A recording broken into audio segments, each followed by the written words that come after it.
네, 안녕하세요. 8.15 모니터 가족 여러분, 추석 연휴 명절 잘 쉬고 계십니까? 우리가 좀 쉬는 사이에 미국 증시 그나마 조금 큰 폭으로 하락하지는 않고 그래도 좀 버텨주는 그런 모습들이 좀 나타나고 있습니다. 그래서 연휴 직후에 우리나라 증시가 어떻게 될지 또 궁금한데요. 우리가 다음 주 10월 2일과 10월 3일까지는 또 휴일이다 보니까 연휴가 이어지다 보니까 그때의 미국 증시가 어떻게 되는지가 더 중요하지 않을까라는 생각입니다. 항상 우리나라 시장 개장을 앞두고 가장 가깝게 끝났던 미국 증시가 가장 영향력을 크게 미치겠죠, 그죠? 그래서 오늘은 이제 중간에 우리가 이제 일요일 주간 찐시황 방송을 이제 가족 여러분들이 보시는 거기 때문에 그러면 우리가 연휴 시작하고 연휴 때 초입에 미국 증시에서는 어떤 일이 있었는지 잘 정리를 좀 해달라라고 이제 대표님이 저한테 이야기를 하셨기 때문에 우리가 이제 수요일 날 이제 장이 끝났고 목금 이렇게 쉬었잖아요, 그죠? 그래서 수목금 미국 증시 특징적으로 어떤 일이 있었고 그 다음에 그와 관련해서 우리나라 관련된 산업 기업에는 어떤 영향을 미칠 것이고 이런 것들 위주로 그리고 이제 또 이제 연휴가 끝나고 나면 이제 4분기가 이제 시작이죠, 그죠? 10월이 딱 시작되는데 또 4분기에 10월에는 또 어떤 쪽으로 우리가 관심을 좀 두면 좋은지 정도 여러분들께 말씀을 좀 드리고 오늘 마무리를 하도록 하겠습니다. 자, 연휴 중간이니까요, 가족 여러분들 편안하게 송편? 꽃감? 근데 밤이 밤 8시라서 너무 많이 드시지 마시고 아무튼 편안하게 보셨으면 좋겠습니다. 자, 일단 글로벌 증시, 글로벌 증시가 전반적으로 최근에 9월달 한 달 동안은 약했다라는 겁니다. 제가 아마 6월 말 상반기가 끝나고 난 다음부터 계속 우리 가족 여러분들한테 말씀을 드렸던 부분입니다. 상고 하저가 저는 생각하는 큰 그림이기 때문에 하반기로 가면 갈수록 특히나 9월 말 10월 초에 가까워지면 가까워질수록 시장은 점점 어려워질 것이고 시장은 좀 힘들어질 것이다 라는 말씀을 드렸습니다. 그 이유에 대해서는 여러 번 말씀을 드렸기 때문에 아마 가족 여러분들 잘 아실 것으로 생각되고요. 최근에 이 9월달 한 달 동안 좀 힘든 흐름이 만들어지고 있는 이유 중에 가장 큰 이유 중에 하나는 장기금리죠.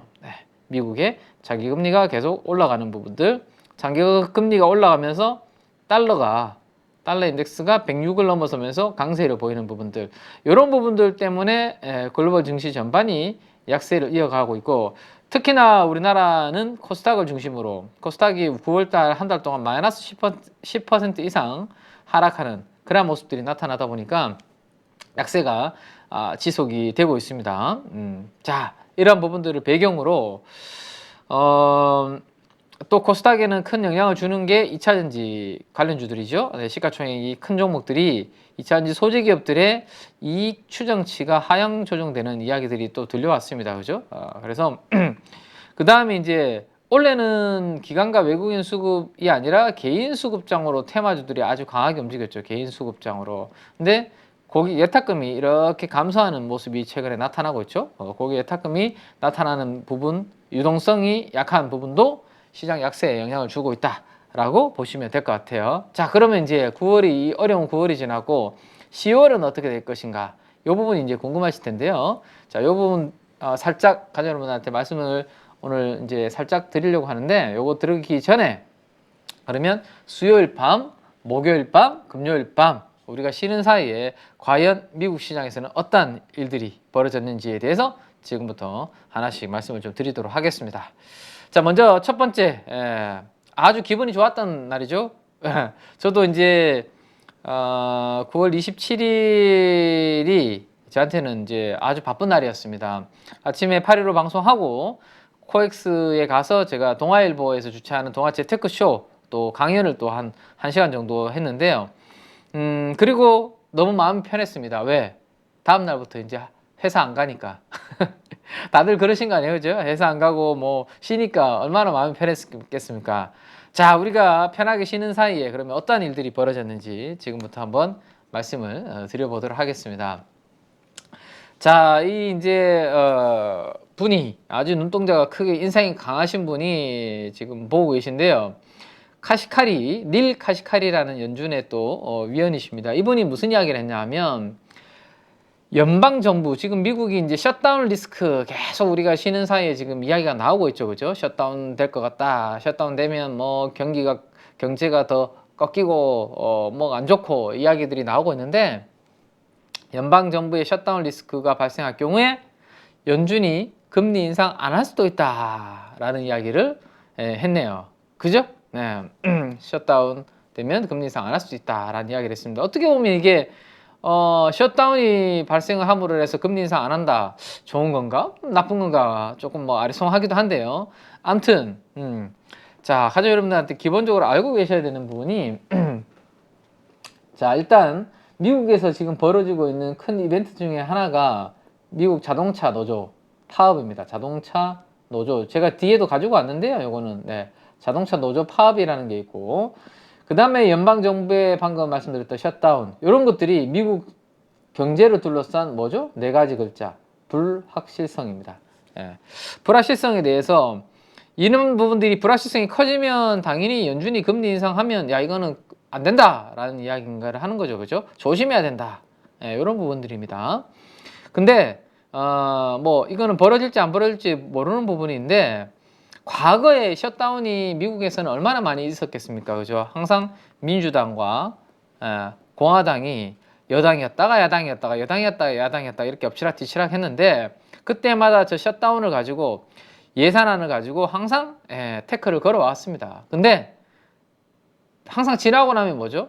그때가 별로 주가에 갈수록 변동성이 크지 않았습니다. 왜? 항상 있었던 일이고 우리는 항상 새로운 악재 그 다음에 몰랐던 악재가 시장에서는 크게 영향을 주게 되지 이미 알고 있고 늘 반복되던 악재의 임팩트는 시장에서 그렇게 크지 않습니다. 물론 이게 길어지고 셧다운이 되면 당연히 미국 경제에 불확실성이 이제 영향을 주겠지만 이미 예전에도 항상 저런 이슈가 있었다가 이렇게 대치를 했다가 항상 뭐죠?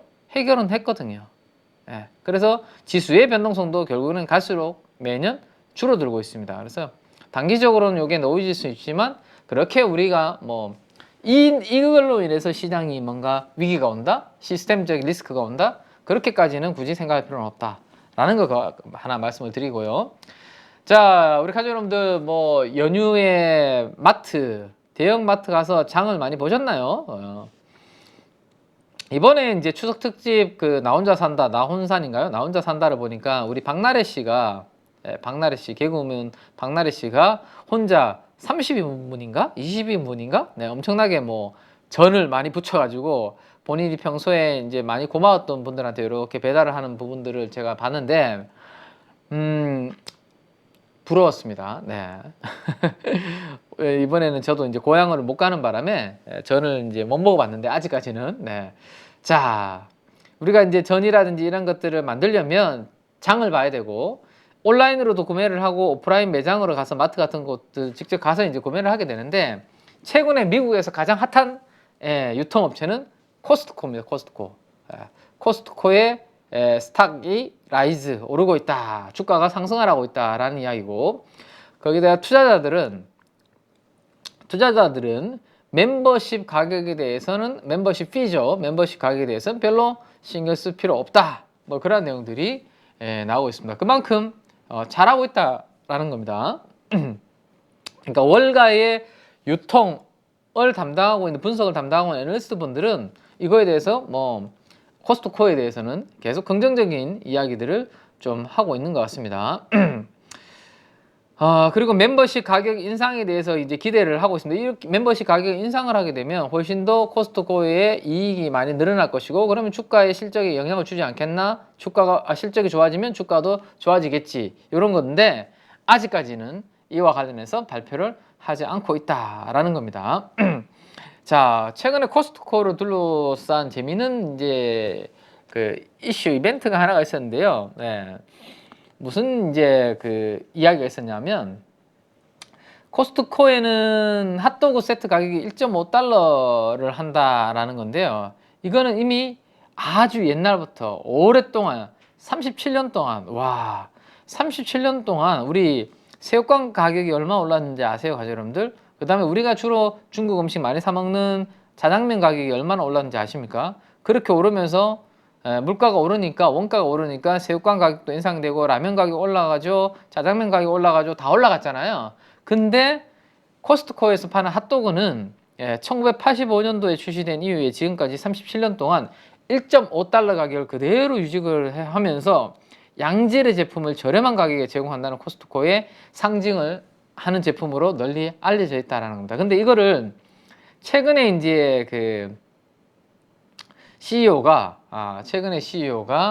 핫도그 가격 올린다는 소문이 이제 약간 그런 부분들이 좀 있었습니다.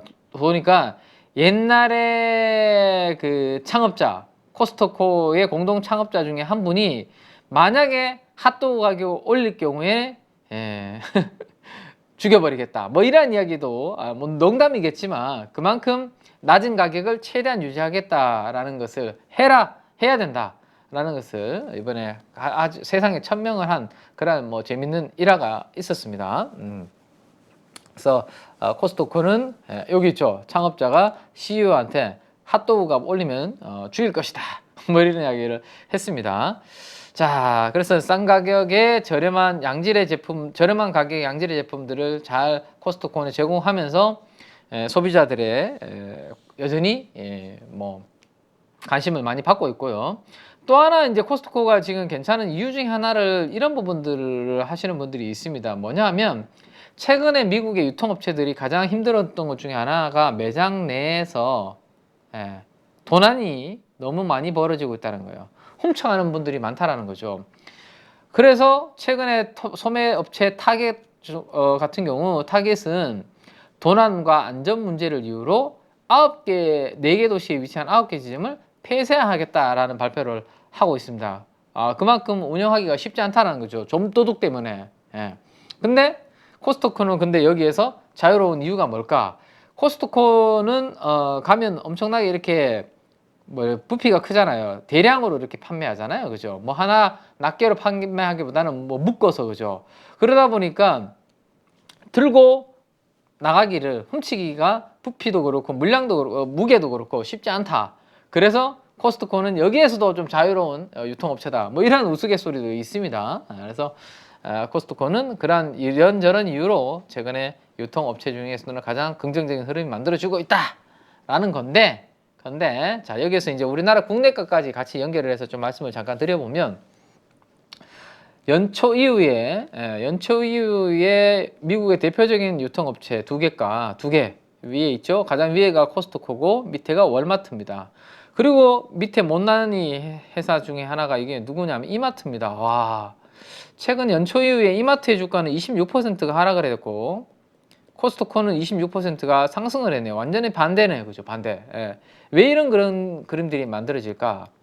결국에는 이건 소비재를 파는 소비재잖아요. 소비재. 그죠? 소비 관련된 산업인데, 미국이 한국보다는 어쨌든 지금 경기가 탄탄하죠. 전 세계에서 가장 경기가 탄탄한 나라가 미국이죠. 근데 우리나라는 상대적으로 좀 쉽지 않아요. 그죠? 소비가 조금 쉽지 않은 그런 부분이 있습니다.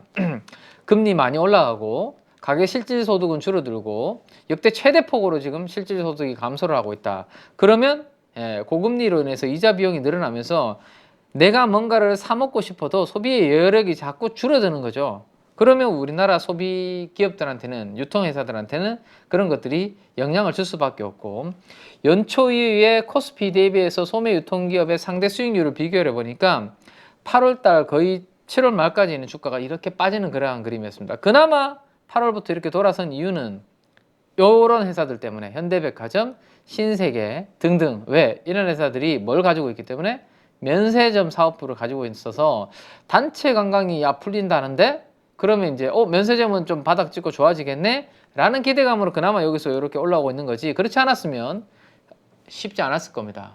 그죠? 그래서 자, 유가가 올라가고 인플레에 대한 부분들이 계속 강하다라면 필수적으로 소비하는 거 외에는, 그죠?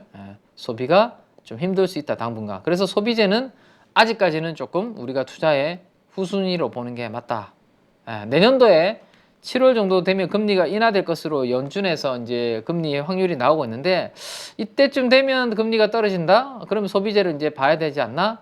그죠? 고민은 할 필요가 있겠죠. 물론 지금 미리 주가가 이렇게 빠져 있을 때 공부는 해둬야 될 것이고요. 예.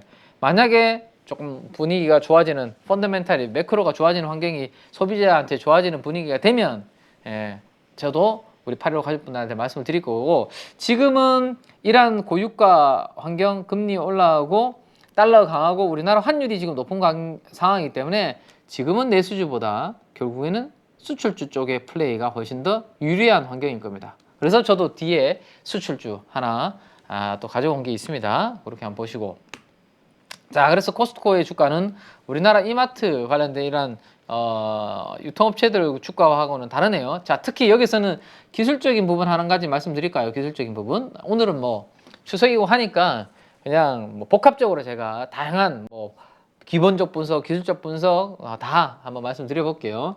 자, 코스트코의 주가를 보시면 여기 21선이고요. 네, 여기 21선이고 검은색이 50일 이동평균선입니다.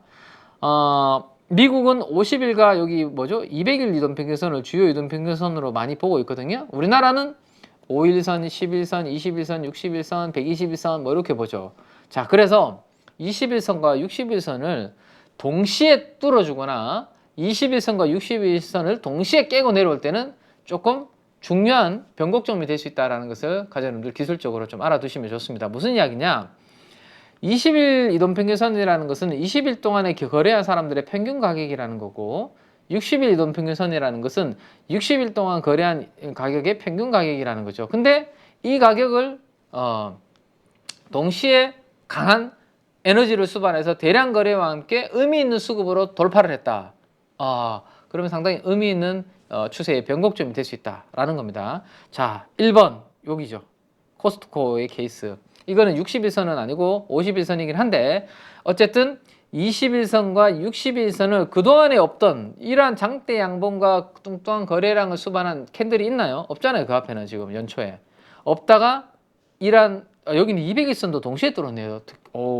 이동평균선이 밀집한 20일과 50일 주요 이동평균선을 한 방에 뚫었군요. 네. 자, 5월 말에 뚫고 난 다음부터 거기가 500달러와 전후였네요. 500달러 정도였는데 이게 순식간에 주가는 그때부터 해서 570달러까지 이렇게 꾸준하게 올라오게 됩니다. 그죠?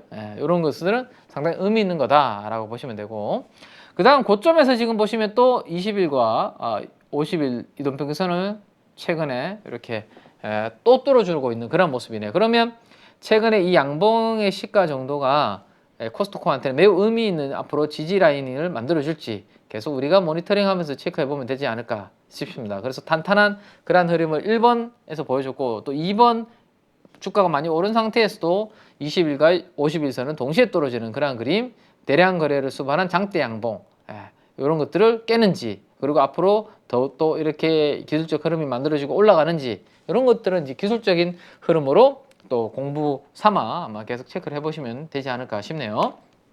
자, 그 다음에 이제 말도 많고 탈도 많은 테슬라 전기차 관련된 이야기를 한번 해보죠. 도이치방크에서 이런 이야기를 했다라고 합니다. 테슬라의 투자자들은 24년도에 다운사이드 좀 안 좋은 이야기죠. 뭐 다운사이드고 뭐 이러면 24년도에 판매가 다소 좀 부진할 것을 조금 대비를 해야 된다라는 건데 그래서 보시면 이게 스탁 프라이스 타겟이잖아요. 그죠? 그럼 목표 주가라는 겁니다. 목표 주가가 뭐 컷 했다라는 거죠. 얼마에서 얼마로 300달러에서 285달러로 목표 주가도 이렇게 하향 조정을 도이치방크가 시켰습니다. 왜? 내년도에 판매가 부진할 것으로 생각을 한다라는 거죠. 근데 사실은 지난번에 이미 일론 머스크가 IR에서 이런 이야기를 미리 했습니다. 미리 했습니다. 앞으로 당분간은 가격 내려갈 것이고 좀 부진할 것이기 때문에 안전벨트를 좀 단단하게 매야 되고 길게 투자할 분들 지금 단기적으로는 시세 끄고 아예 앱을 지우고 안 볼 사람들만 테슬라에 투자하는 것이 좋다라는 이야기를 일론 머스크가 이미 IR에서 했는데요. 그랑 관련된 부분들과 관련된 후속적인 내용들이 지금 좀 들려온다라고 보시면 될 것 같아요. 자, 이게 이제 어떤 이야기냐면 공장에 일부 공장이 가동 중단되는, 뭘 하기 위해서, 업그레이드를 하기 위해서, 업그레이드를 하기 위한 공장 가동 중단과 맞물리면서 조금 이런 이슈들이 좀 부각되는 부분들도 있고요.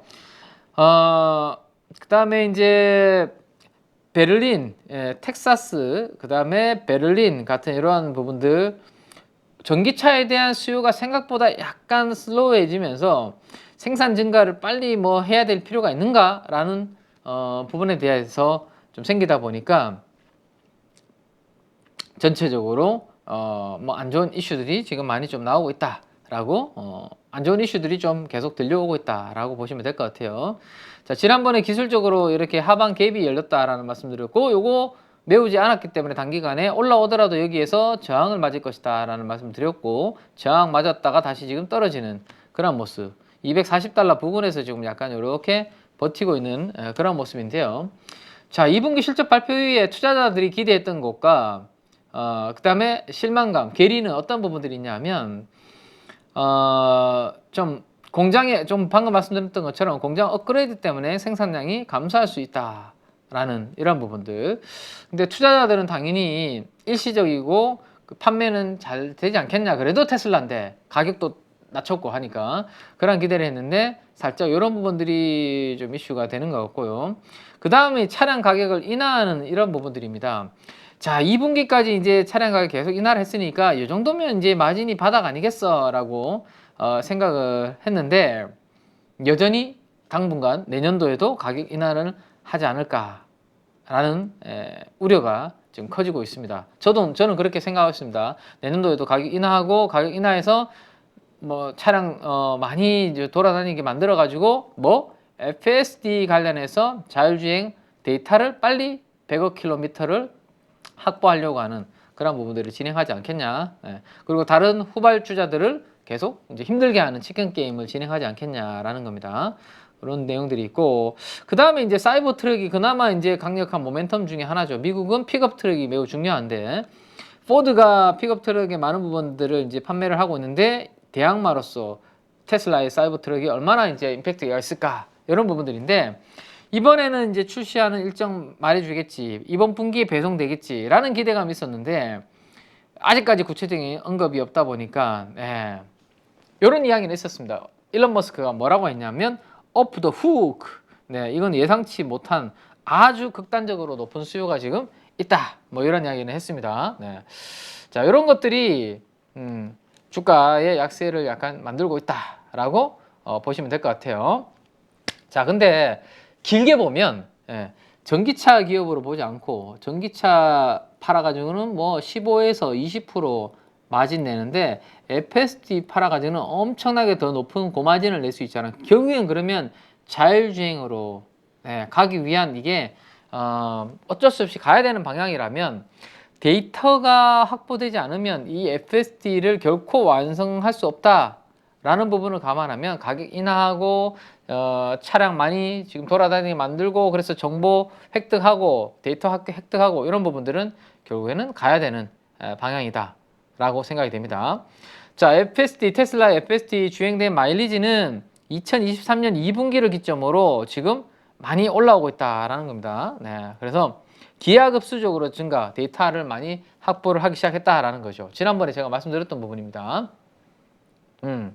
이게 테슬라가 가지고 있는 가장 강점 중에 하나인 거죠. FSD 데이터 누적 주행 거리가 이렇게 올라가다가 기울기가 지금 어떻게 되고 있습니까? 이렇게 기하급수적으로 올라가고 있습니다. 그러면 내년도 정도 지나가면, 그죠? 100억 킬로미터 확보하는 것은 100억 킬로미터 확보하는 것은 점점점 가까워지지 않을까. 그래서 실적 발표나 IR 때마다 이 누적 주행거리 데이터를 얼마나 이게 빨리빨리 확보하고 늘어나는지 증가하는지, 이 부분들을 봐가면서 저는 테슬라를 대응할 필요가 있을 것 같고, 테슬라 기업의 가치도 이 부분에 따라서 아마 앞으로 변화가 달라질 수 있으니까, 지금 단기적으로는야 뭐 전기차에 얼마나 전기차를 판매하고 있고 인도하고 있고 이런 부분들이 중요하겠지만, 결국에는 주가의 기업 가치에는 이 부분들이 중요하게 영향을 미친다 라고 큰 그림을 생각을 하시면 될 것 같습니다. 핵심은 데이터가 제일 중요하고 데이터를 확보하는 자가 결국엔 이기는 싸움이다. 왜? 자율주행 쪽으로 가려면 결국에는 그죠? 그래서 도조라는 AI 모델을 훈련 시키면서 그렇게 한 발 더 가고 있다. 자, AI 비즈니스를 구성하는 세 가지 핵심 요소는 당연히 뭐 알고리즘을 개발할 수 있는 인재도 중요하고 하지만 결국에는 거대하고 양질의 데이터를 얼마나 많이 확보하는지가 중요하다. 그리고 그것을 확보하고 하는 데 있어서 또 중요한 또 자율주행에 있어서는 AI 반도체, 고성능인데 저전력인 이런 부분들의 확보도 중요하다. 뭐 이런 것들이 있습니다. 자, 점점점 밀리고 있긴 한데요, 그죠? 올해 연말까지는 사람보다 나은 수준의 자율주행이 될 것이다. 뭐 이런 이야기도 하고 있는데 뭐 계속 이런 부분들은 우리가 지켜보면서 업데이트를 해야 되지 않을까 싶고 자율주행 1부터 레벨 5까지 어떤 부분들이 있는지 한번 참고해 보시면 될 것 같고요. 그다음에 요거는 이제 테슬라의 또 자율주행 추론 칩 내부의 흐름 모습입니다. 모습인데 생각했던 것보다 아주 좀 사이즈가 크죠. 제가 지난번에 말씀드렸지만 모바일에서의 칩은 경박 단소로 아주 작은 부분이었지만 우리가 AI 반도체라든지 자율주행이라든지 그렇죠? 이런 쪽으로 가면 칩이 자체가 이렇게 사이즈가 커질 수밖에 없다. 왜? 하나의 케이스를 말씀드리면 우리가 이 예를 들어서 H100이라는 엔비디아의 H100이라는 이 손바닥만한 칩을 만드는 데 있어서 CPU와 GPU 쪽 말고 D램 쪽을 보면 칩을 이렇게 수직으로 쌓아야 되잖아요, 그죠? 이거를 우리가 HBM이라고 하죠. 쌓면 안 되고 쌓고 난 다음에 이거 수직으로 다 구멍을 뚫어서 연결을 해줘야 되잖아요. 엘리베이터를 뚫어줘야 왔다 갔다 빠른 거대한 데이터가 빨리 왔다 갔다 할 수 있죠. 그러면 이 구멍을 많이 뚫어야 되는데 1000개, 2000개, 3000개를 뚫어야 되는데 뚫으려면 공간이 있어야 되잖아요. 그래서 칩을 뚫어야 되는 공간 때문에라도 칩 사이즈가 조금 커져야 되는 부분들도 있다라는 부분까지 그냥 가볍게 한번 참고하시고요. 자, 최근에 이제 이 옵티머스 뭐까지도 보여줬는데 지난번에는 완전히 부자연스러운 로봇이었다면 이번에는 그래도 막 요가하는 모습도 나오고 그죠? 아마 그 과정은 다 보셨습니까? 네, 테슬라 옵티머스 요가라고 치면 요가하는 장면들도 나와요. 보면 이 옛날에는 크리에이터라는 영화가 나오네요. 요거 추석 때 또 가족 여러분들 한번 10월 3일 날 개봉하니까 추석 직후죠? 뭐 보시기 바랍니다. 이것도 AI 관련된 내용입니다. 여기 KBS의 여기 앵커분이 직접 이렇게 보여주네요. 자, 이렇게 확실히 예전보다는 조금 유연한 동작들, 그죠? 요가 자세 달라지고 있죠? 뭔가 조금씩 바뀌는 것이 확실히 나타나고 있는 것 같습니다. 자, 그런 것들이 있다. 테슬라 내용 한번 보시고 자, 좀 빨리빨리 한번 가볼게요. 그 다음 이제 결국엔 미국이 제가 4분기에 미국도 조금 흔들릴 수 있고 미국이 흔들리면 전체적으로 힘들 수 있다. 그래서 제가 3Q 말부터 4Q 구간에서는 좀 조심해야 된다라고 말씀드렸던 이유가 결국에는 소비입니다. 소비가 혹시나 흔들릴까봐 미국을 지탱하고 있는 소비가 자, 최근에 그나마 미국에서 괜찮았던 쪽이 서비스 업종이죠. 서비스 업종. 코로나 때문에 수년간 닫혀 있다가 이게 열리는 바람에 서비스 업종이 팡 터졌잖아요. 그죠? 근데 라스베가스에 있는 카지노라든지 호텔에서 일하시는 이 서비스업이잖아. 이런 것들이 다 서비스업에서 일하시는 분들이 팝에 대해서 찬반 투표를 했는데 압도적으로 팝 결의를 했다. 뭐 그런 내용들입니다. 뭐죠? 결국에는 임금입니다. 임금. 그러니까 코로나 이후에 물가가 엄청나게 올랐는데 야, 물가가 올랐는 것만큼 우리의 급여, 임금도 올려달라. 초우 계산을 해달라라는 요구를 지금 하고 있는 거죠. 그래서 이런 부분들에 따라서 지금 하고 있다라고 보시면 될 것 같아요. 자, 그러면 불만이 서비스 업종에서 이렇게 튀어나오면서 여기에서 지금 만약에 서비스업이 지금 버티면서 미국 경제가 그나마 지금 잘 버티고 있는데 원활한 합의가 잘 되지 않고 파업이 아주 길어지면서 영향을 받는다. 그러면 서비스 업종마저도 약간 흔들릴 수 있다. 그럼 미국의 경제에도 약간 영향을 줄 수 있는 그런 부분들이 될 수 있기 때문에 관련된 뉴스에 대한 업데이트는 계속 우리가 또 해야 된다라는 거고요. 자, 그 다음에 이 그래프는 뭐냐면 모기지 레이트라고 되어 있죠. 모기지 금리입니다. 우리가 집을 살 때 대출을 받아서 살잖아요. 아주 장기로 30년 고정금리, 모기지 금리입니다. 근데 이게 7.41까지 왔네? 야, 너무 많이 올랐네.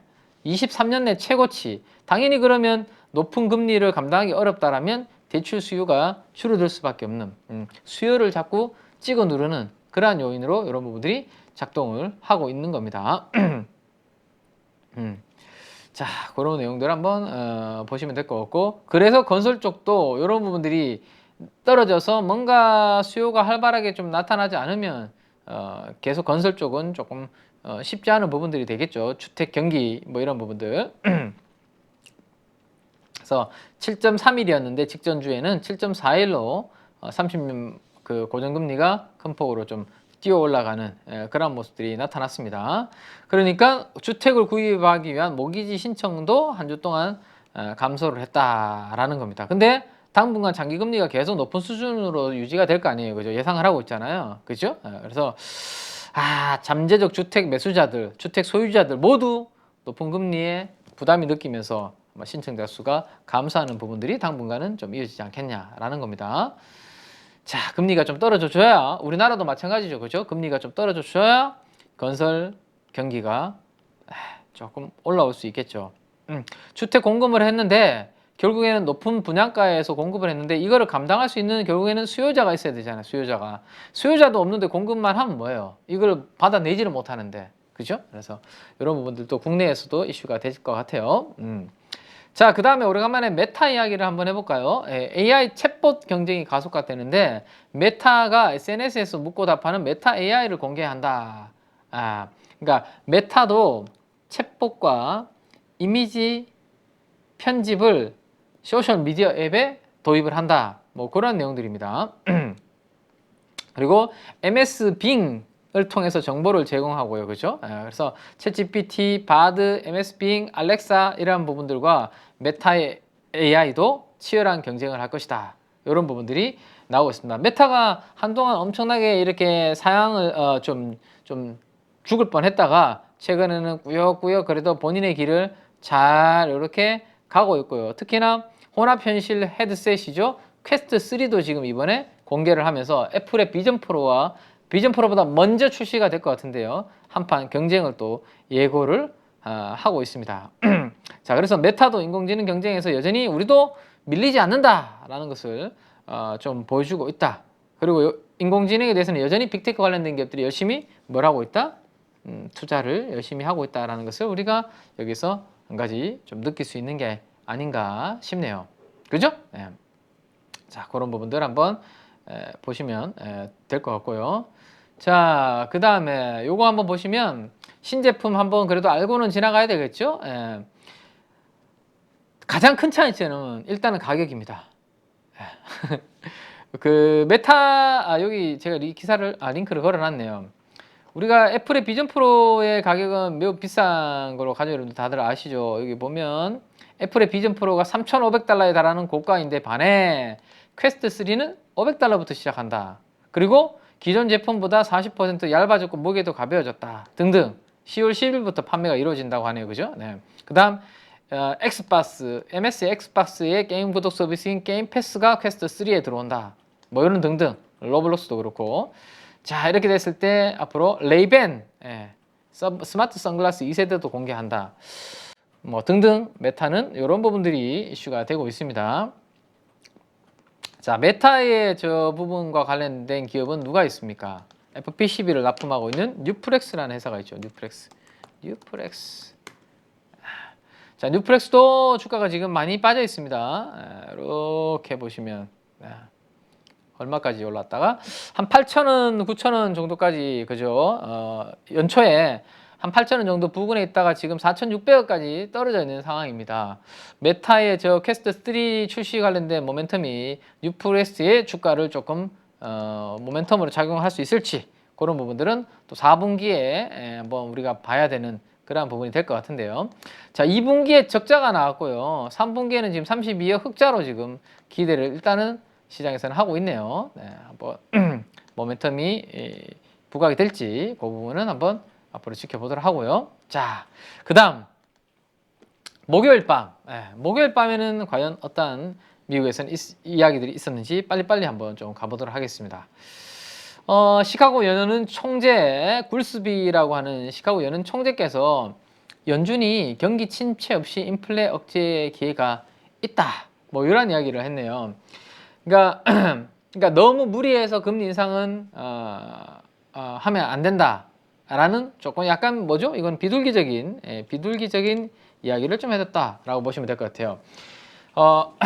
소프트 랜딩 할 수 있을 것 같은데 만약에 너무 높게 막 금리를 올리거나 이렇게 되면 정책이 그렇게 가버리면 경제에 악영향을 미칠 수 있다라는 의견을 피력을 했습니다. 약간 비둘기적인 발언을 좀 해주셨네요, 그죠? 그래서 그런 부분들 한번 또 목요일 밤에는 긍정적으로 좀 작용을 했다라고 보시면 될 것 같고요. 그 다음에 이제 8월 펜딩 주택 판매라고 되어 있는데요. 고금리에 또 급감을 했다. 조금 전에 제가 이제 수요일 밤에 나왔던 그 모기지 금리 관련된 이야기를 좀 해드렸는데 여전히 모기지 금리가 미국의 부동산 시장을 조금 이렇게 억압하고 있는 데이터들이 계속 수요일 밤, 목요일 밤 연속으로 좀 나왔네요. 그죠? 자, 펜딩. 자, 펜딩은 뭐냐면 현재 입찰 과정이 마무리가 되고 난 다음에 매도자가 있을 것이고 매수자가 있을 것인데 매도자가 매수자를 선택을 해서 모기지 선택 등과 같이 여러 가지 프로세스를 좀 거치고 있다. 진행되고 있는 과정이라는 건데 이게 짧으면 한 2, 3주고요. 길면 한 3, 4주까지 이렇게 걸리는 과정입니다. 근데 만약에 생각했던 것처럼 이게 협상이 잘 매도자와 매수자 간에 이게 잘 안 되면 다시 또 다음 사람으로 진행을 또 해야 되기 때문에 좀 이런 부분들은 이런 변수들도 있을 수 있다라는 겁니다. 근데 어쨌든 모기지 금리가 유의미한 수준으로 하락을 해주지 않으면 전체적으로 어쨌든 당분간 이런 주택 판매 관련된 부분들은 조금 슬로우할 수 있다라는 것을 참고로 좀 하시면 될 것 같습니다. 아시겠죠? 요거죠. 핵심은. 자, 그 다음에 이제 여기는 또 우리나라 관련된 기업 관련된 이야기가 하나 나오는데요. 미국 내에서 가장 큰 원유를 저장하는 탱크가 있는데 드라이, 그죠? 런닝 드라이, 아주 바싹 지금 말라가고 있다라는 겁니다. 비기스트, 가장 큰 원유 저장 스토리지가 지금 말라가고 있다라는 그러한 내용입니다. 안 좋은 이야기네요. 왜? 유가를 더욱더 자극시킬 수 있는 내용이잖아요. 그죠? 유가를 더욱더 자극시킬 수 있는 내용입니다. 이거는 지금 다음 그림을 한번 보여드리면 지금 우리가 계절이 점점 겨울이 다가오고 있죠. 우리가 추석 연휴가 딱 지나고 나면 아침 기온이 꽤 쌀쌀하다고 하는데요. 사실 저는 우리 8.15 가족분들한테만 고백하는 건데 사실 얼마 전부터 전기장판을 아주 강하게는 아니고요. 아주 약하게 틀고 자고 있습니다. 한 2번 그랬던 것 같은데요. 몸이 좀 으스스하고 좀 추운 것 같아서 전기장판을 틀고 지내고 있습니다. 부끄럽네요. 네, 아무튼 자, 어쨌든 겨울이 오고 있습니다. Winter is coming. 네, 그러면 당연히 이 석유와 같은 에너지에 대한 수요는 더 늘어날 것이고, 근데 재고 수준을 보니까 2023년도가 이 빨간색인데요. 재고가 이렇게 지금 떨어지고 있는데 그 재고 수준이 어디까지 떨어지냐면 이 까만색 점선 있죠. 까만색 점선. 까만색 점선이 2014년도입니다. 재고가 2014년도 수준까지 지금 엄청나게 역대 최저치까지 지금 떨어지고 있는 그런 부분들이 나타나고 있습니다. 그죠? 그래서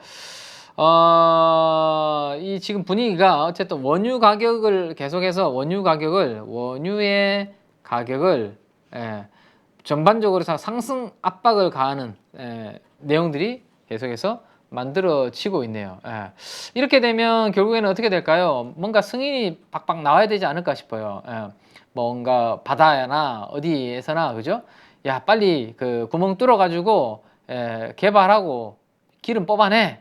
그죠? 지금까지는 민주당 하에서 막 좀 그렇게 적극적으로 이런 부분들에 대해서 승인 안 해줬다면 이런 부분들을 막 승인해주는 그런 부분들이 왜? 결국에는 지금 인플레이션의 가장 핵심 중에 하나는 유가고 유가의 공급이 지금 원활하게 안 되고 있는 부분인데 이 부분을 풀어주려면 결국에는 생산을 많이 해내야 되죠. 그러면 시추라든지 이런 부분들을 승인을 하는 그런 부분들이 되지 않을까 싶습니다. 그러면 강관에 대한 수요가 증가를 할 것이고 강관은 대표적으로 누가 있다라고 말씀드렸죠?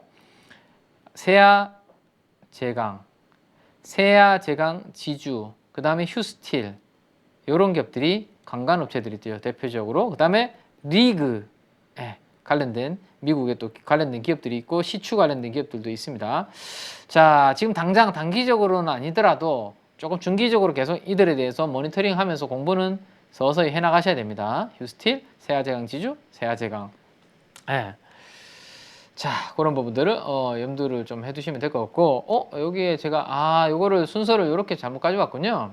요거부터 먼저 보시죠. 자, 어쨌든 국제 유가가 계속 상승 압력을 받는다 라고 하면 그죠?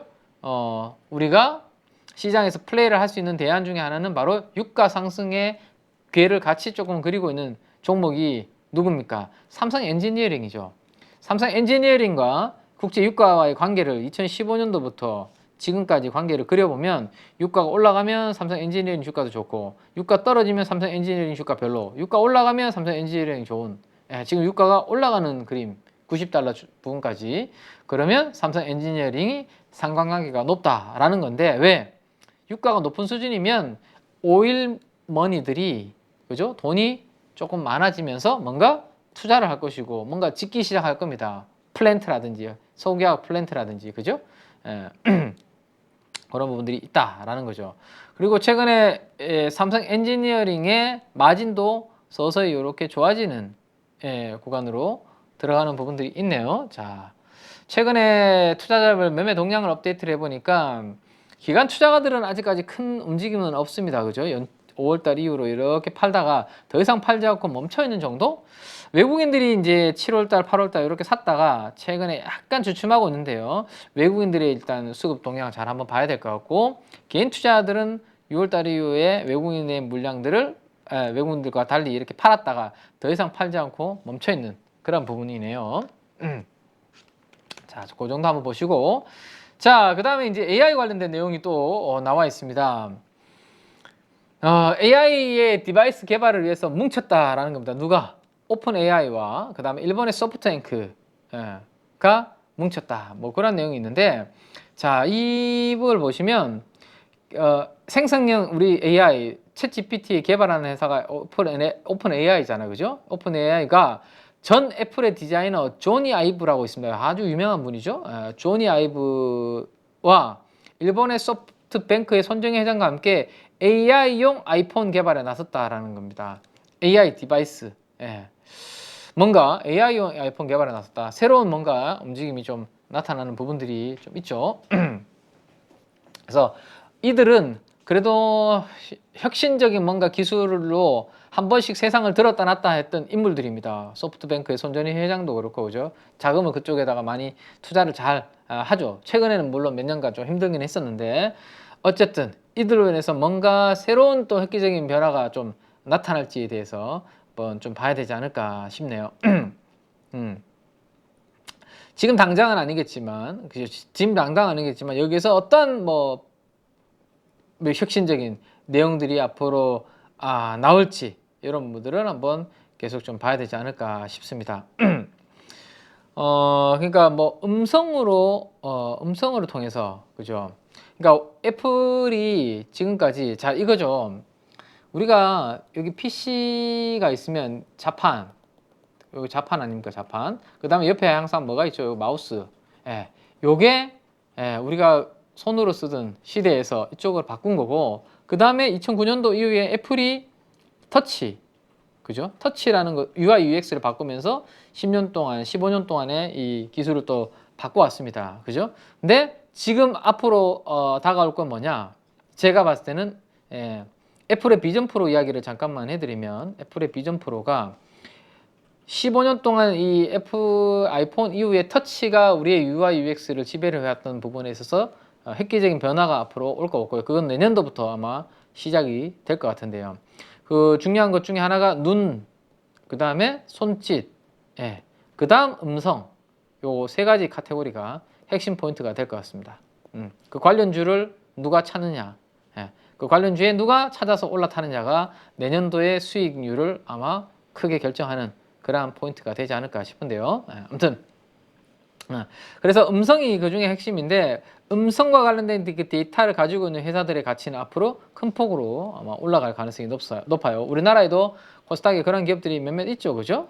그래서 저도 음성으로 대부분의 업무를 볼 수 있는 삼성전자 주식 10주 사주세요. 자, 지금 엑셀 이렇게 돌려주세요. 뭐 등등 대부분의 업무를 음성을 통해서 보는 시대가 아마 내년도부터 서서히 이제 개화가 될 것 같은데요.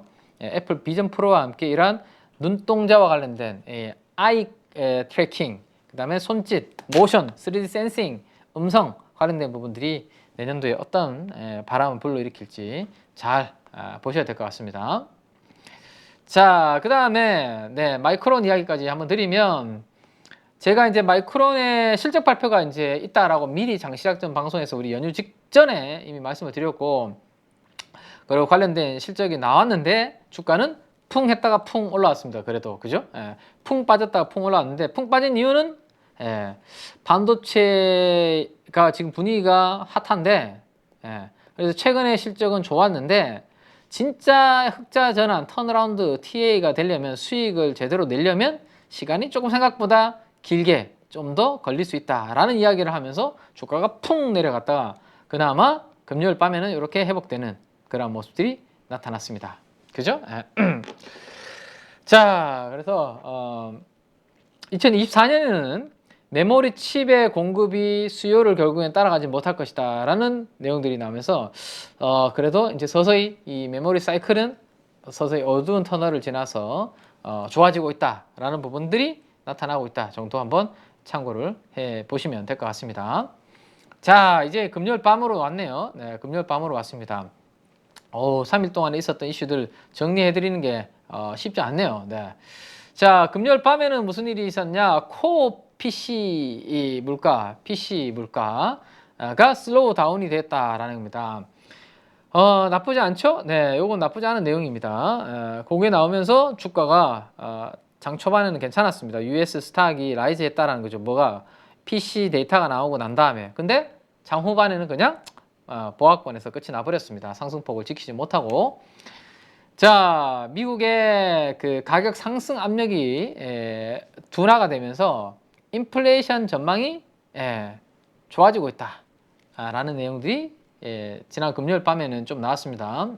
이건 나쁘지 않은 내용이죠. 물가가 이렇게 오르다가 이렇게 됐고, 그죠? 물가가 그래도 지금은 3에서 2%를 향해서 떨어지기를 지금 기다리고 있는 그런 상황입니다.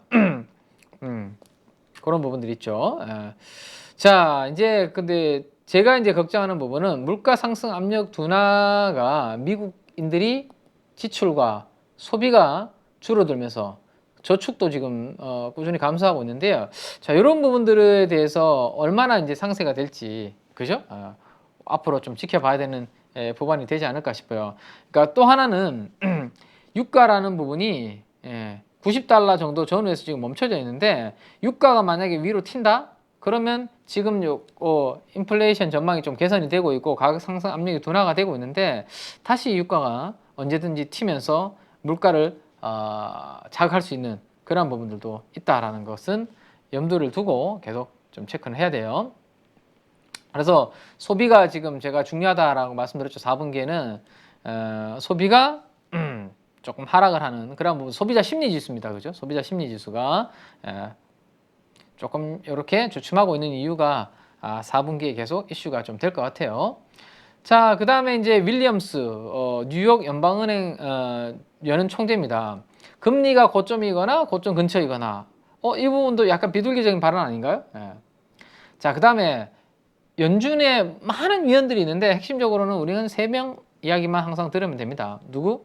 연준의 의장, 넘버 3, 넘버 3명, 넘버 3, 3명 안에 드는 의장과 부의장, 그 다음에 요 바로 뉴욕 연은 총재, 이 부분들이 가장 강력한 입김을 작용한다. 파급 효과도 가장 임팩트가 있다라는 겁니다.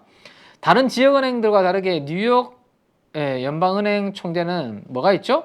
항상 금리 결정권, 투표권을 가지고 있기 때문에 다른 연은 총재들이나 위원들보다 뭔가 임팩트가 있는 거죠. 이분의 말에는.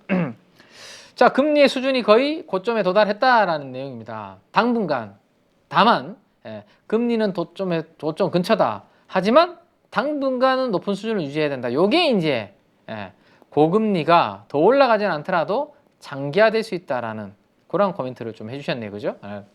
그래서 앞으로 4분기와 내년도 1Q, 2Q 정도까지는 적어도 고금리가 장기화될 수 있다라는 이야기를 뉴욕 연은 총재도 해줬기 때문에 자, 이걸로 인해서 이제 미국의 고용과 소비 이런 부분들이 어떻게 움직이는지가 중요하다라는 겁니다. 자, 전미 자동차 노조 포드와 GM에서 파업이 더 확대되고 있고 7,000명이 지금 추가가 됐다라는 이야기입니다. 스텔란티스는 그래도 일부 진전이 나타나면서 합의하면서 뭐 파업에서 일부 조금 좀 빠져나오고 있다. 뭐 이런 내용들이 있는데요. 자, 이런 것 또한 만약에 파업이 길어질 경우에 미국 경제에 영향을 줄 수 있는 그런 부분들이 되겠죠. 조금 한번 볼까요? 네.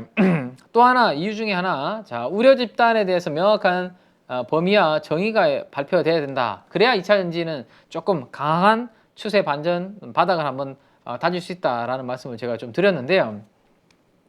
자, 일단은 최근에 발표가 난 게 뭔가요? 포드하고 CATL이 합작 공장을, 그죠? 포드랑 CATL이 배터리 합작 공장을 짓기로 했는데 이것도 지금 잘 안 되고 있죠. 왜? 여기에 공장 설립하고 배터리 공장에 있는 근로자분들이 노조를 설립하고 노조에 가입할 수 있다는 이런 이야기들이 나오면서 공장 설립에 대해서 또 약간 불안감 이야기가 좀 나오고 있고, 그 다음에 이제 GM이 가만히 있지 않는 것 같아요. 만약에 이 공장에서 생산한 배터리가 보조금, 세금 공제라든지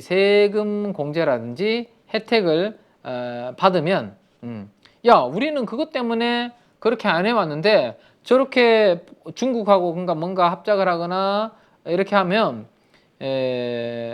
뭐 혜택을 못 받는 것처럼 우리는 알고 있기 때문에 그렇게 안 해왔는데 저거 혜택 주면 안 된다라고 GM이 계속 이 부분에 대해서 공격을 좀 하고 있는 것 같아요. 그죠? GM 입장에서는 보조금 혜택을 받으려고 중국 업체들과 뭐 같이 이렇게 손을 짝짝꿍 잡는 그런 부분들을 안 했는데, 중국 업체하고 협력해서 배터리 공장 건설을 계획하는 포드가 만약에 혜택을 받는다?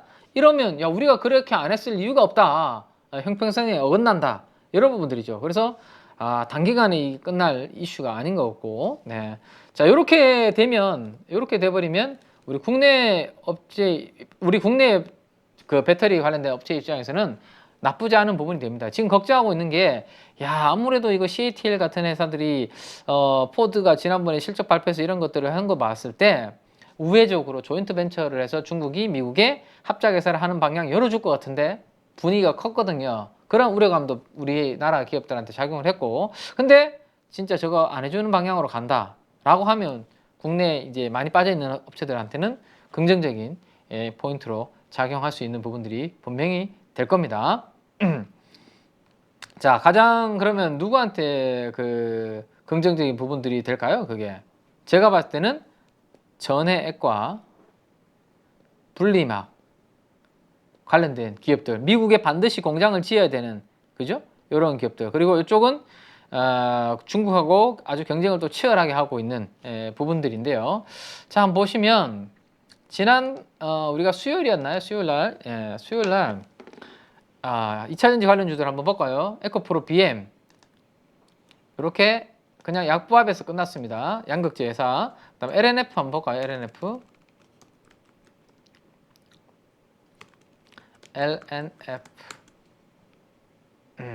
1.5% 상승을 했네요. 네, 포스모 신소재 1.5% 정도 상승을 했습니다. 그리고 대표적으로 뭐 포스코 누가 있나요?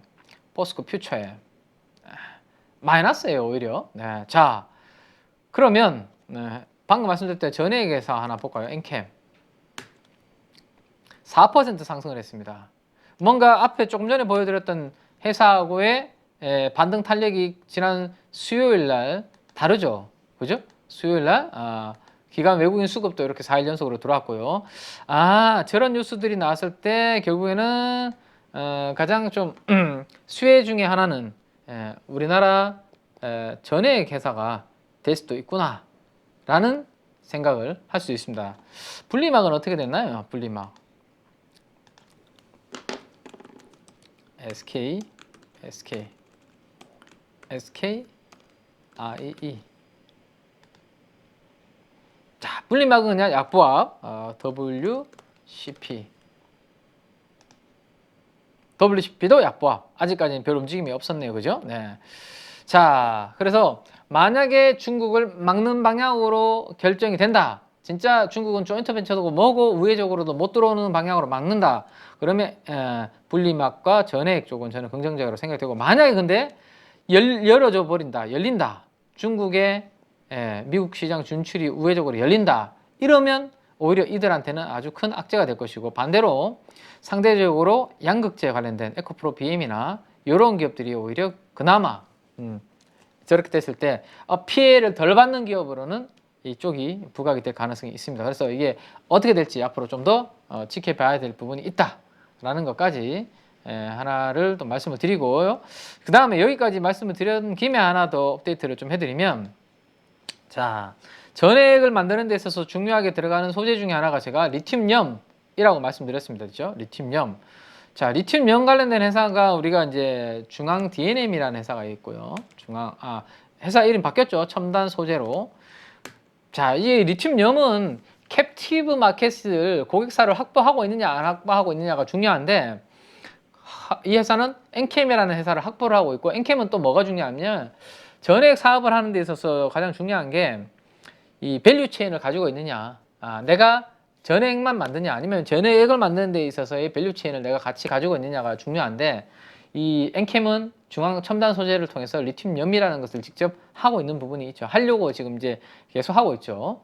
자, 근데 중앙 첨단 소재도 2차 전지 빠지는 동안 주가가 완전히 폭락을 했습니다. 지난 연초 이후에 올랐던 부분을 다 고스란히 반납을 했고, 시가총액이 1200억까지 떨어져 버렸네요. 와, 3천억도 싼 줄 알았는데 거기에서도 지금 거의 3분의 1 토막이 났는데, 중앙 DNM은 방금 말씀드렸던 그러한 부분들이 미국에서 되면 이 중앙 DNM도 이제 호재가 될 텐데, 그거 말고 중앙 DNM은 어떤 이벤트가 있었냐 하면, 공시에 들어가서 이걸 한번 볼까요? 공시에 들어가서 전자공시를 한번 보면 자, 이거를 한번 보시면 될 것 같아요.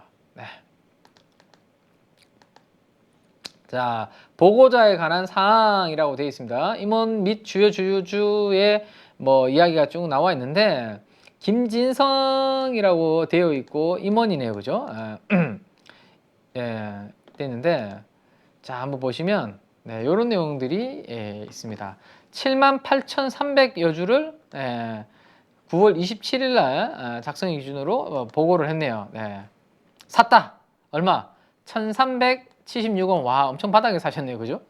1,376원 네 78,300여 주를 바닥에서 샀다라는 겁니다. 오, 요거는 이제 임팩트 있는 내용이 될 수 있습니다. 왜? 지금까지 저렇게 주가가 큰 폭으로 하락을 했는데, 자, 중앙 첨단 소재에 누가?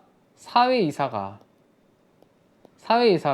78,301주를 매입했다는 공시가 처음으로 지금 나온 거잖아요, 그죠? 근데 이 김진성이라는 이 사회이사분은 어떤 분이냐면 엔캠에서 전략기획실 본부장을 겸직을 하고 있습니다.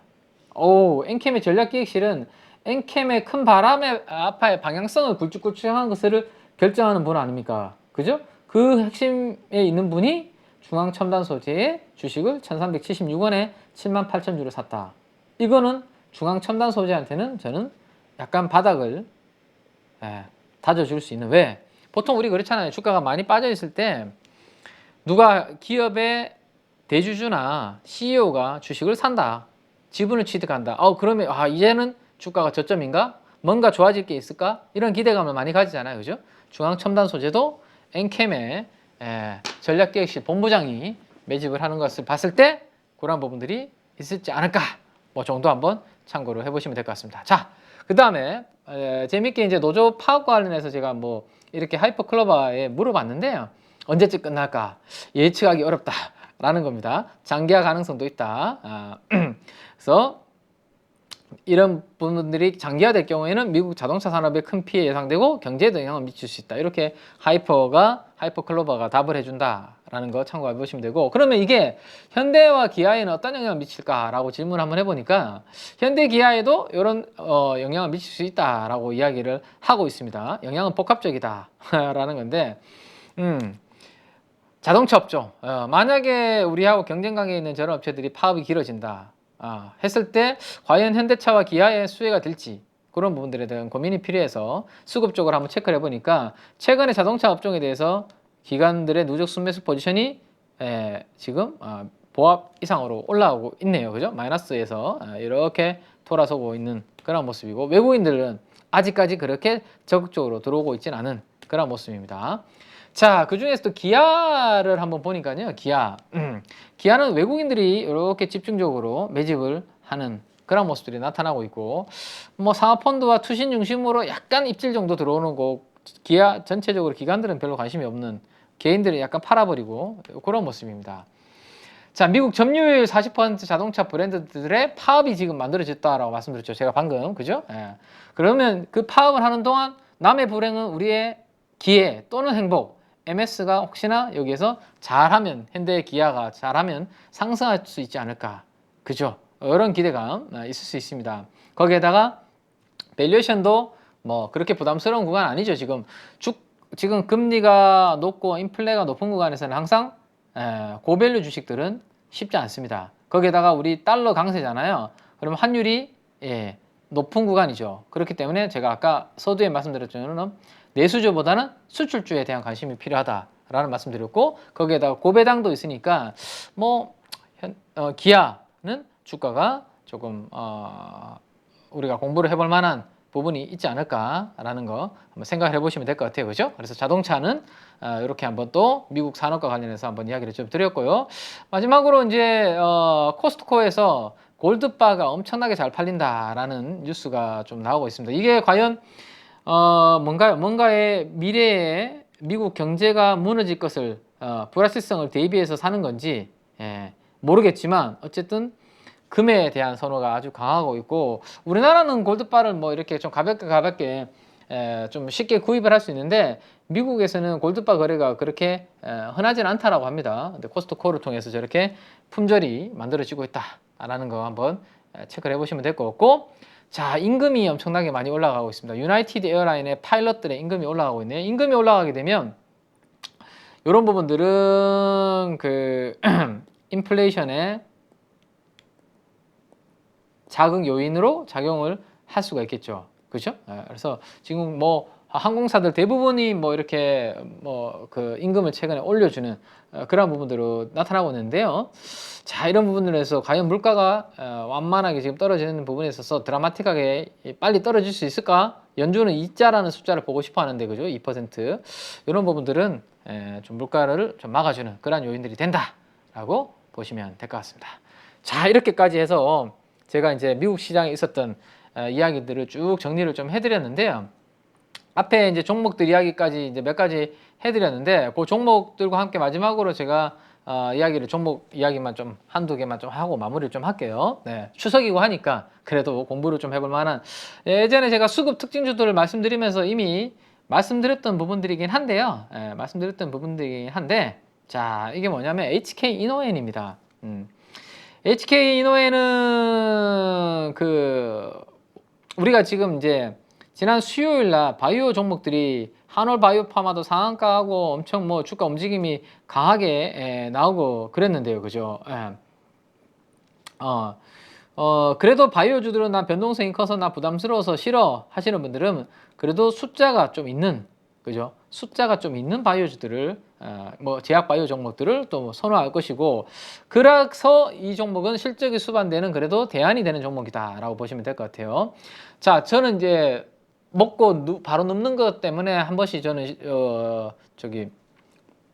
역류성 식도염에 저는 잘 걸리는 편인데, 추석 때 여러분들 먹고 음식 드시고 밤늦게까지 드시고 바로 막 눕거나 그러면 안 됩니다. 네, 아무튼 이 K캡이라는 것이 바로 이제 소화성 궤양용제, 역류성 식도염 치료제인데, 이게 처방 실적이 꾸준하게 이렇게 좋아지는 부분들이 나타나고 있고, 점유율도 지금 보시면 꾸준하게 증가하는 부분들이 나타나고 있습니다. 그래서 HK 이노엔이 캡 매출액 추이가 이렇게 좋아지는 방향이 있고, 원래 수출도 올해 2분기부터 본격적으로 이렇게 좋아지는 그런 부분들이 나타나고 있는데요.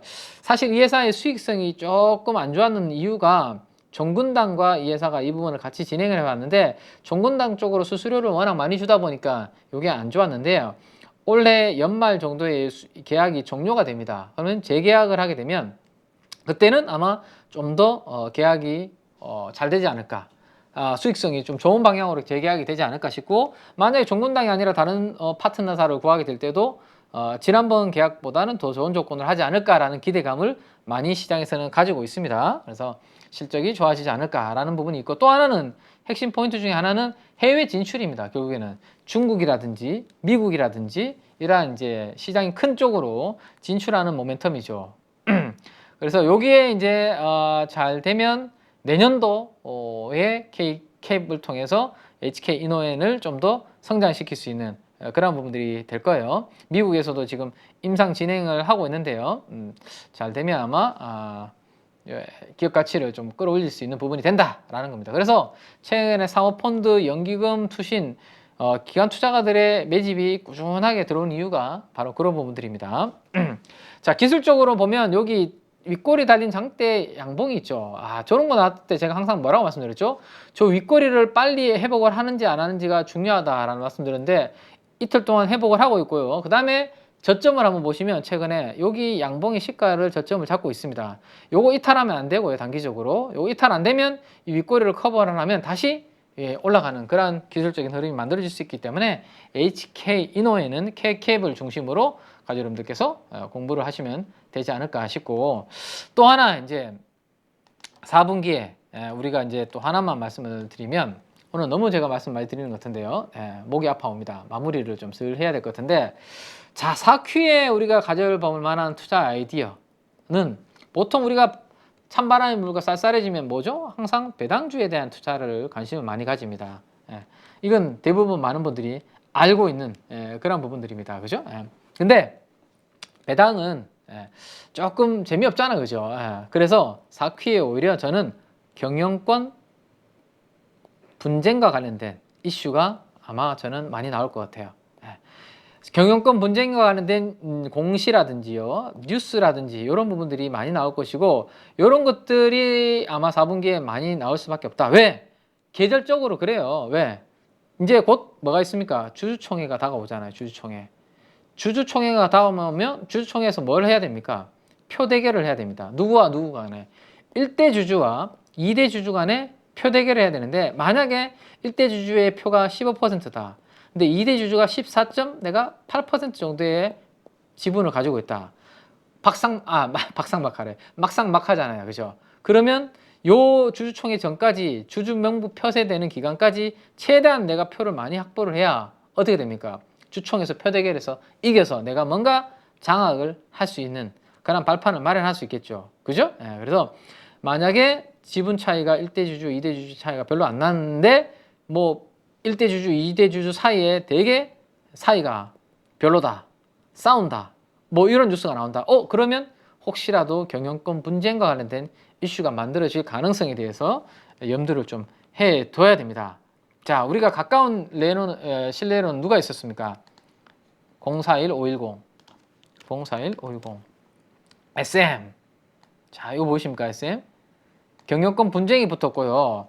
장내에서라도 높은 가격을 주고 우리는 매집해서 무조건 이 회사를 내 걸로 만들겠다라는 이슈가 발생을 하면서 8만 원부터 16만 원까지 순식간에 더블 가는 것을 우리 이미 SM이라는 기업을 통해서 경험을 했습니다. 그죠? 그래서 장내에서 가격 불문하고 매집을 한다라는 막 이 일대주주와 이주주 대주주들의 그런 의지를 보여주게 된다. 그러면 주가 입장에서는 완전 대박이겠죠. 더 그죠? 대박일 겁니다. 자, 그렇게 해서 만약에 주가가 이렇게 움직이다가 이렇게 막 올랐어. 그죠? 올랐어. 4Q에. 그럼 여러분들 어떻게 해야 될까요? 주가가 이미 올랐습니다. 생각했던 것보다 너무 많이 튀어오르거나 단기간에, 그죠? 단기간에 너무 많이 오르거나 서서히 뭐가 이벤트 날이 다가온다. 이벤트는 뭐죠? 주주총회잖아요. 예.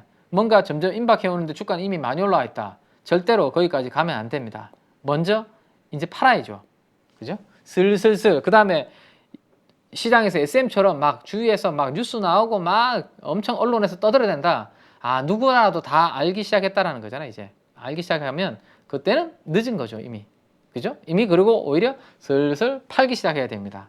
아시겠죠? 예, 그래서 대주주 간의 지분 경쟁 때문에 무조건 지금 가격보다 높은 가격에 시장에서 살 거다, 장내에서 살 거다, 이런 분위기가 가장 커졌을 때 이러한 이슈들, 이벤트들은 큰 폭으로 커지게 되고 그때 주가는 폭등을 하는 게 4분기에 우리가 이거는 매년 반복되는 이벤트입니다.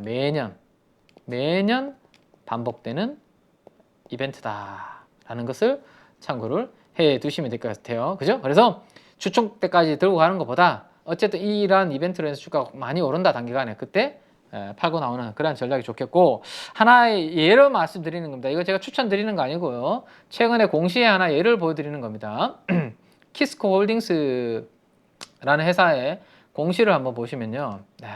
자, 여기 보시면 공시에 딱 들어가면 어디 갔어요?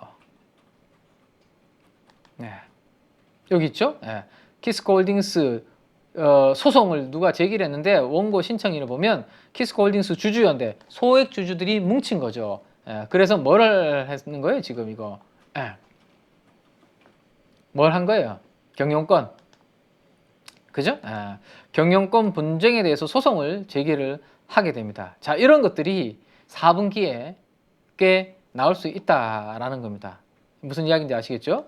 근데 키스코 홀딩스는 지금 보니까 기관 수급도 때마침 이렇게 또 투신과 상호펀드를 중심으로 또 들어오기 시작을 했네요. 그죠? 그래서 요런 앞으로 기업들이 우리 고려한 같은 기업들도 뭐 지분 경쟁 지금 뭐 하는 부분들도 있고, 또 누가 있냐면 영풍정밀, 영풍정밀 요런 기업들도 또 지분 관련해서 이슈들이 좀 있습니다. 그래서 등등 해서 많이 있어요. 많이 있고 4Q에 아마 이런 이야기들이 더 많이 나오지 않을까 싶습니다. 그래서 내가 4Q에 시장이 안 됐는데 뭔가 좀 될 만한 모멘텀을 찾는다. 그러면 배당주와 관련된 부분도 있지만 조금 내가 성향이 그래도 조금 리스크를 좀 테이킹할 수 있고 좀 고수다. 이 고수분들의 영역이니까요. 그러면 경영권 분쟁이 일어날 수 있는 쪽이 4분기에는 중요한 또 하나의 또 테마 중에 하나가 될 수 있다라는 것까지 말씀을 드리면서 오늘 시간을 많이 길게 했는데요.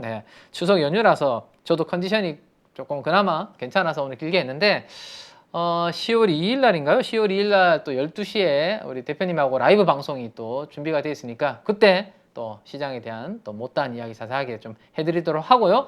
연휴 동안 푹 쉬시고요. 또 연휴에 또 못 만나시는 분들은 10월 4일이죠. 10월 4일 시작 전 방송 8시에 다시 인사를 드리도록 하겠습니다.